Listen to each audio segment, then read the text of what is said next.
समीक्षा के लिए बुधवार को एडीजी प्रज्ञा ऋचा श्रीवास्तव ग्वालियर पहुंची, जहां उन्होंने कंट्रोल रूम में ग्वालियर जोन के पुलिस अधिकारियों के साथ बैठक की और उनसे थाने की संचालित ऊर्जा डेस्क, महिला अपराध शाखा एवं महिला थाने की कार्रवाई के बारे में जानकारी हासिल की। उन्होंने इस बात पर संतोष जताया कि ग्वालियर में महिलाओं से जुड़े मामलों में त्वरित कार्रवाई की जा रही है। एक सवाल के जवाब में एडीजी प्रज्ञा ऋचा श्रीवास्तव ने कहा कि झूठे मामले में किसी को भी फंसाना गलत है। ऐसे लोगों पर पुलिस कार्रवाई भी कर रही है।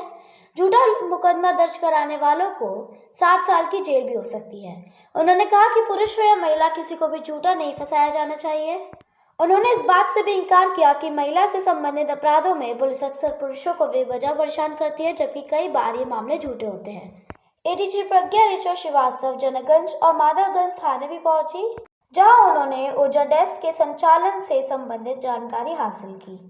उन्होंने थाने के महिला स्टाफ से भी बातचीत की और उनकी समस्याओं को भी जाना।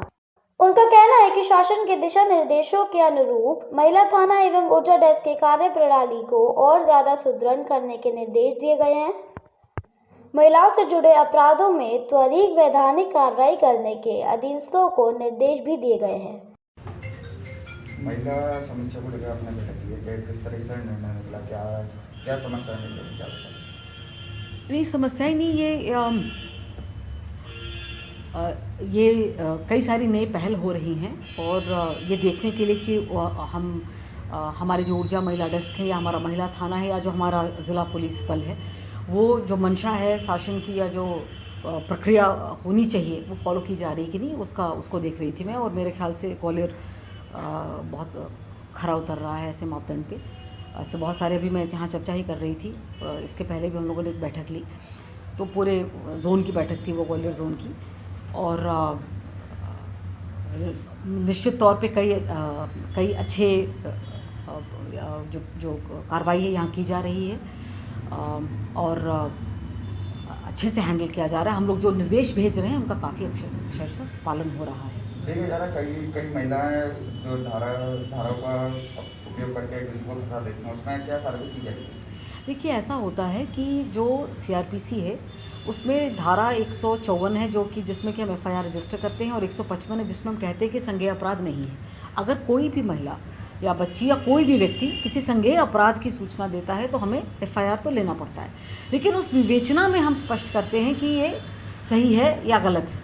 अगर ऐसी झूठी, और ये कई बार निर्देशित भी किया जा चुका और उसमें हमें अच्छे रिजल्ट्स भी मिले हैं कि अगर कोई महिला किसी को फंसाने के या कोई भी व्यक्ति किसी को फंसाने की नियत से कोई संज्ञेय अपराध की शिकायत करता है तो निश्चित तौर पे एफआईआर दर्ज होती है और विवेचना में वो झूठी पाए जाने पे उस पर खारिजी कता की जाती है। यदि यह खारिजी कोर्ट स्वीकृत कर लेता है तो जो व्यक्ति झूठी शिकायत करता है उसके खिलाफ 182, 211 भारतीय दंड विधान का मुकदमा दर्ज किया जाता है। ऐसे कई प्रकरणों में अभी अपने प्रदेश में भी ऐसे कई केसेस आए हैं जिनमें 8-8 वर्ष तक की सज़ा ऐसे झूठे प्रकरण दर्ज कराने वाले महिलाओं को मिली है। प्राथमिकता देखी जाती है कि महिलाओं को तो प्राथमिकता मिल जाती है, लेकिन जेंट्स जो होते हैं उनको प्राथमिकता नहीं मिलती है थाने से। कई बार ऐसे होता है कि दहेज प्रताड़ना को लेकर, और जबकि वो युवक गलत नहीं होता है, कई बार ऐसा भी होता है।